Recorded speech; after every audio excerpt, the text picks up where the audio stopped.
Adam, always a pretty tough place to come down here. How do you sum up that one? Oh, we played the best team in the competition, so we came with the plan to be as competitive as we could be, and I thought at stages we were, but we get overwhelmed with, their talent, their fitness, their system. But strangely enough, we'll take some positives out of where we're heading. Had some horrendous turnovers with the ball, so every time we tried to open the game up, we turned the ball over. So in the end, it was difficult to get out of our back half in the second half in particular. But yeah, we'll look our wounds. It's been a tough year. We've been playing better footy since the bye, and today we just got overwhelmed.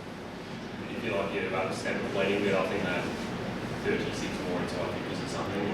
Second half, I guess, rather than pushing numbers back. Well, no, we didn't push numbers back. It might have looked like it, but we're trying to play a certain way that stands up long term, and we just couldn't do it today. So, like I said, some of the turnovers we gave the opposition made it really difficult for our backs, and the contest numbers are down, and they were just cleaner than us. So, yeah, it's disappointing. We're not obviously it's not happy, but that's the team we got at the moment.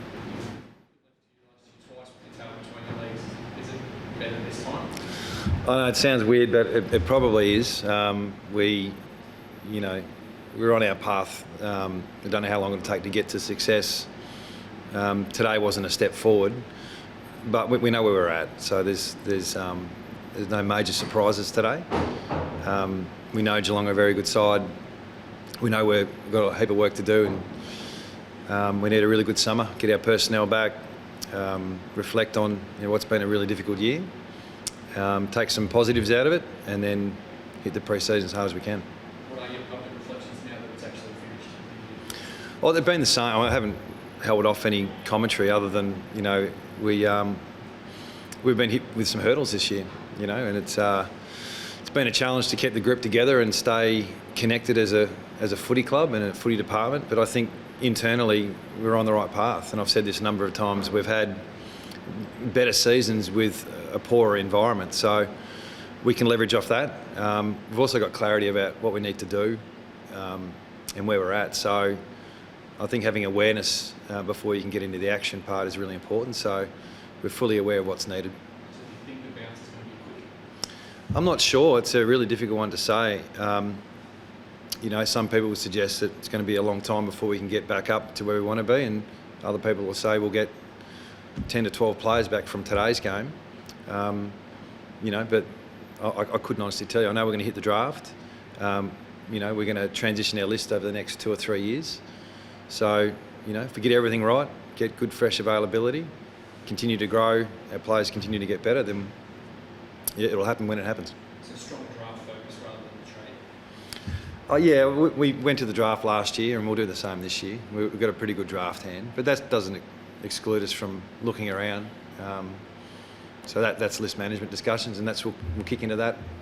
You weren't at the club at the time, but you looked at season like 2010 when the club was pretty down and out, and sticking sort of along similar lines to this year, and the club was able to bounce back next season and get involved. Yeah, well, you can talk about history repeating itself, but we need to create our own destiny. I mean, we can't just say, "Oh, West Coast has been pretty good at bouncing back. We're going to do it." The fact is the club's been through it before, and they've worked their way through it pretty well, and now it's our turn to do it. Another tough one for Tom Brass today, but like Yeah. How he's owned there with a lot of ball on Tom. Well, how many inside 50s did Geelong have today? 64. So a fair bit of supply coming in. So yeah, I was once again really proud. I'm really surprised he played, to be honest. He's very sore. He was sore 2 weeks ago, and he's just put his hand up and said, "I need to get through these 2 games for the club," and he's done that. So I'm really proud of whatever. I don't know what Hawkins kicked today, but he's so important for us back there. And Junior went off in the last quarter. He had a groin complaint. Yeah, he's had a big couple of weeks. Came back on Tuesday, Junior. So I'm just so happy he came back and he played the last game. We didn't have to. It was totally up to him, and he put the club first. Has the Jacko a lot of league as well? Jacko a lot of league? I don't know. No, I haven't seen that. He was on his own a bit tonight as well. We're lacking a bit of height up front, so yeah, I think our leaders are trying their hardest at the moment to make the best of a difficult situation. And yeah, like I said, we're really disappointed, but we can see where we're heading. Can you find a positive there today? Was Jermaine, for example, was he? Jermaine Jones, well, he's been playing half-back in the back half of the year, and he's pretty raw. But yeah, once again, there's growth opportunities. I mean, they're really fast, fit, high, hard-working forward line. So at times we got exposed through that, and at times we held our own for as long as we could have. So yeah, he's been pleasing this year. I don't think we would have thought he would have played down back at the start of the year, but he's held down that spot. So yeah, definitely. Anyone else in that sort of category? Well, I mean, just opportunities. Like Bazzo, again today, played his 5th or 6th game. Jai Cully played his 4th game for the club against A-grade midfielders. So those type of players can only learn from these type of experiences. Harry Edwards, I thought, was pretty good for what was going on down there. So those guys will look back on this season and see it as one real good opportunity. Just back on duty, do you feel like he's close to recommitting to the club? I hope so. Yeah. Now that he's the season's finished, he can sit down and work it out, and hopefully we get a decision soon.